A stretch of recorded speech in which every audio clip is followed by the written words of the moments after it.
সংরক্ষিত। এই অবস্থা 3 দিন অতিবাহিত করার মধ্যে যদি সে মারা যায় তাহলে পারিবারিক সে হালাক হয়ে গেল, ক্ষতিগ্রস্ত হয়ে গেল।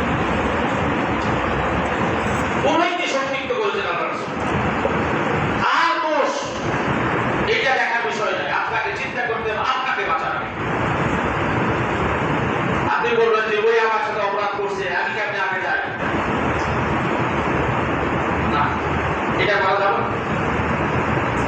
কারণ এই অবস্থায় যদি মৃত্যু হয় 3 দিন এরকম চন্দ্র তারপরে যদি এই অবস্থায় মৃত্যু হওয়ার পর মা না যায় মৃত্যু হয়, তাহলে খালি আপনি ক্ষতিগ্রস্ত হয়ে যাবেন। সুতরাং প্রতিবেশীর সঙ্গে মনোমালিন্য হইতেই পারে। 2টা পার্টির একসঙ্গে থাকলে 2টার আগে একজন সাইকেল ছোটখাটো হইতেই পারে। সব কিছুর উপর আমাদের ঈমান, আমাদের আমল, আমাদের আখিরাত এর প্রধান্য দিতে হবে। আল্লাহ রাসূলের ভালোবাসাকে প্রধান্য দিতে হবে। আল্লাহর ভালোবাসাকে প্রাধান্য দিতে হবে। যে এইটা করে যদি আমি প্রতিবেশীর সাথে যদি একটু অপরাধ সেই করেছে, যদি আমি একটু ছোট হয়ে তার সাথে ভালো আচরণ করি আর আমার যদি আখিরাত ভালো হয়, বলেন তো বুদ্ধিমান ব্যক্তি কি করবে? এই ব্যক্তি আল্লাহ এবং আখিরাতকে বিশ্বাস করে সে অজ্ঞানিকের ভিত্তিতে আখিরাতে ক্ষতি হয় এমন কাজ কখনো সে তার মধ্যে টিকে থাকতে পারে না।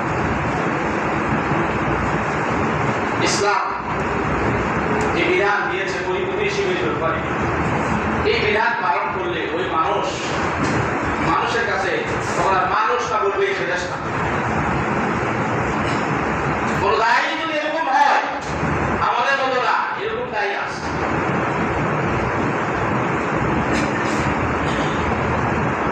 সকলেই ভালো মানুষ হিসেবে পরিচিত হতে গেলে সমাজে, এবং আপনি অবশ্যই আপনি যদি কাউকে কষ্ট না দেন, আল্লাহ আপনাকে কখনোই কষ্ট দিবেন না। আপনি যদি কারো প্রতি জুলুম না করেন, আপনার প্রতিও জুলুম করা হবে না। রাসূল সাল্লাল্লাহু আলাইহি ওয়াসাল্লাম প্রত্যেকদিন সকালবেলায় দোয়া করতেন যে আমি যেন কারো প্রতি জুলুম না করি, আমার প্রতিও যেন কেউ জুলুম না করে। তাতে আল্লাহ আপনার কাছে আশ্রয় প্রার্থনা করছি। শুধু লাঠি দিয়ে আঘাত করলে জুলুম নয়, কথা দিয়েও জুলুম করা হয়, আচার আচরণ দিয়ে জুলুম করা হয়।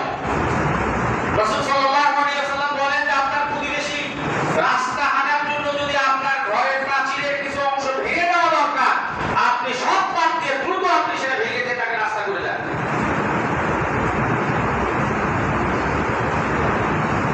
থাকতো রাস্তা করে দেওয়া এমন অহরহ প্রতিবেশী আছে। আমরা নিজেরাও হতে মধ্যে আছি যে এক বিগত জায়গা আমরা প্রতিবেশী সুবিধার জন্য থাকতে রাজি নই। প্রয়োজনে মামলা মোকদ্দমা করা হবে, দরকার হলে মহামারী যুদ্ধ ঘোষণা করা হবে। এবং এরকম এক বিগত আঘাত এক হাত জায়গা নিয়ে মারামারি পর্যন্ত মামলা মোকদ্দমা এবং হত্যা পর্যন্ত সংঘটিত হয় কিনা, এরকম আচরণ যারা করে জেনে রাখবেন তারা কখনোই কোনোভাবেই কোরআন এবং সুন্নাহর দৃষ্টিতে ঈমানদার নয়, তাদের আখিরাতের কোনো অংশ নাই।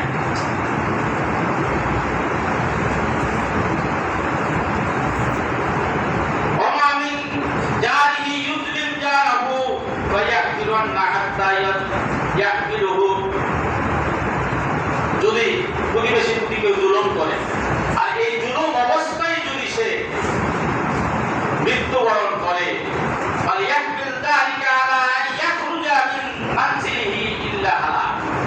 এবং কোন প্রতিবেশীকে যদি তার ঘর থেকে উঠে যাওয়ার জন্য ষড়যন্ত্র করে, রাসূল সাল্লাল্লাহু আলাইহি ওয়াসাল্লাম বলেন যে সে উভয় জীবনে হালাক, ধ্বংসপ্রাপ্ত হয়ে গেল, সে ক্ষতিগ্রস্ত হয়ে গেল, ধ্বংস। দেখবেন বড় প্রতিবেশীর কাছে যদি গরিব থাকে, তাহলে দেখা যাবে যে তাকে চলে বলে কৌশলে ওখান থেকে উঠিয়ে দিয়ে যথেষ্ট পরিমাণ চিন্তার চেষ্টা করে কিনা? ভরি দেখবেন, ভরি দেখবেন। আমার নিজেদের আত্মীয় স্বজনের মধ্যে দেখা আছে গরিব প্রতিবেশী, যে বড় লোক, তাকে কাজ মেনটেন করতে হবে, ষড়যন্ত্র শুরু করে দিল তাকে কিভাবে উচ্ছেদ করা যায়। হয়তো টাকা দিয়ে সম্পত্তি কিনে নেয়, তাকে ওখান থেকে সরে